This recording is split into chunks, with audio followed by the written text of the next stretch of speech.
How will your investment make money? After 2 years of saving and sacrifice, wait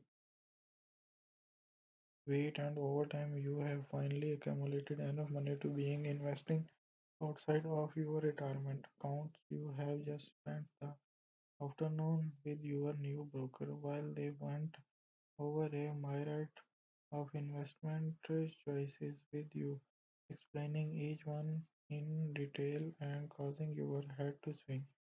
Your broker presented you with several hypothetical scenarios outlining the overall rate of return that you could expect to receive in each case until finally you decide to purchase some stock in a local company that you are somewhat familiar with.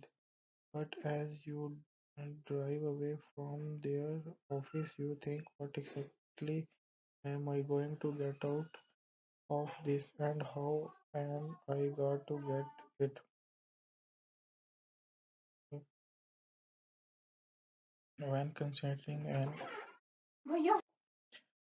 considering an investment for performance, it is sometimes easy to get distracted by simple change in price. It has returned expected to return. Investment, however, can also generate other forms of value aside from capital gains, including interest, dividends, and possibly certain tax breaks. Instead of simply considering the change in price, you should factor all of these value streams in what is known as an investment total return. Interest income is paid on any kind of debt instrument as compensation for loaning the investor's principal to the borrower or issuer. This type of income is paid by several different types of investment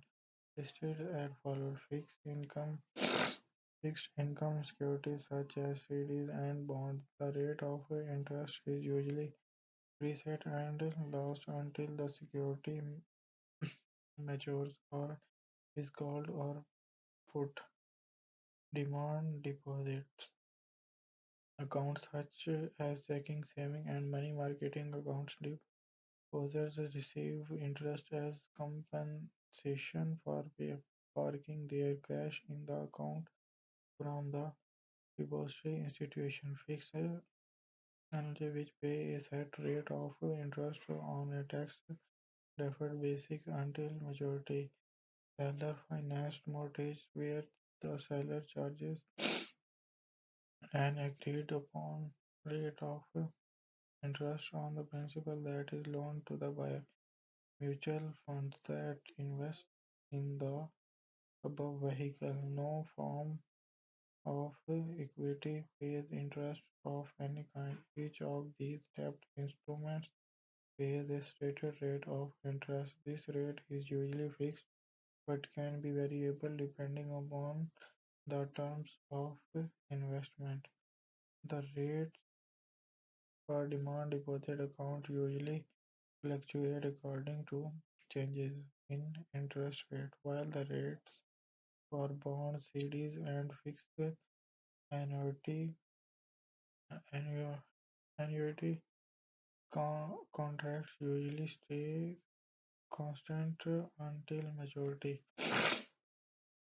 Interest-bearing investments are always tied to current interest rates and cannot be nature pay rates high enough to beat inflation over time unless they are high risk vehicles such as junk bonds. Most interest bearing securities carry a rating such as AAA or BB assigned by one of major rating agencies such as Standard and Poor's. If this rating declines after a security is issued, this could be possible indicator that the issuer will default on their obligation. A noticeable decline in revenue, profits, or liquidity could be another warning sign. Of course, in many cases, these changes will result in a lower rate.